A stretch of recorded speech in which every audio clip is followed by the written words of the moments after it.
5. Kelebihan menabung emas di account Gap. 1. Kaedah beli emas fizikal 999 termurah di Malaysia.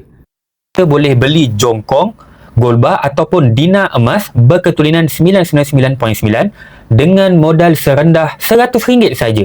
Nilai RM100 bersamaan dengan 0.1680 gram. Jika nak beli 1 gram pun boleh ikut harga semasa per gram. Yang kedua, simpan emas secara percuma tanpa caj simpanan pun. Simpan emas di Gap, tak wajib keluarkan emas fizikal. Kita boleh menabung tanpa had, jumlah gram dan tempoh simpanan. Public Gold tolong simpankan emas kita secara percuma sahaja.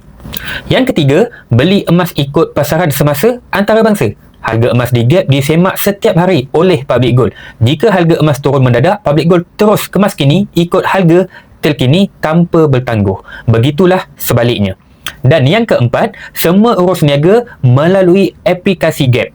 Setiap penyimpan emas yang berdaftar boleh menggunakan aplikasi khas daripada Public Gold untuk semua transaksi.